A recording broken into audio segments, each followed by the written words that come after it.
سہارنپور کے رکن پارلیمان عمران مسعود کو آج اس وقت ہاؤس اریسٹ کر لیا گیا جب وہ بریلی میں حالیہ فسادات کے متاثرین سے ملنے جا رہے تھے۔ یہ فسادات مبینہ طور پر مذہبی جلوس کے دوران جھڑپوں کے بعد پھوٹ پڑے تھے، جن میں کئی لوگ زخمی ہوئے اور مقامی آبادی میں شدید خوف و ہراس پھیل گیا۔ پولیس نے صبح سویرے ہی عمران مسعود کی رہائش گاہ بڑی نہر امبالہ روڈ کے باہر بھاری نفری تعینات کر دی اور انہیں گھر سے باہر نکلنے کی اجازت نہیں دی۔ جیسے ہی یہ خبر عام ہوئی، بڑی تعداد میں ان کے حامی وہاں پہنچ گئے اور ناراضگی کا اظہار کیا۔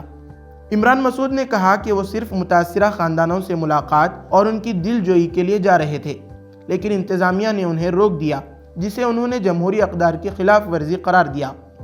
ان کے حامیوں نے بھی یہی موقف اپنایا کہ عوامی نمائندے کو اپنے ہی عوام سے ملنے سے روکنا ناقابل قبول ہے۔ پولیس نے اس اقدام کو احتیاطی قدم قرار دیا تاکہ حالات مزید نہ بگڑیں، لیکن سیاسی اور سماجی حلقوں میں اس فیصلے پر سخت سوالات اٹھ رہے ہیں۔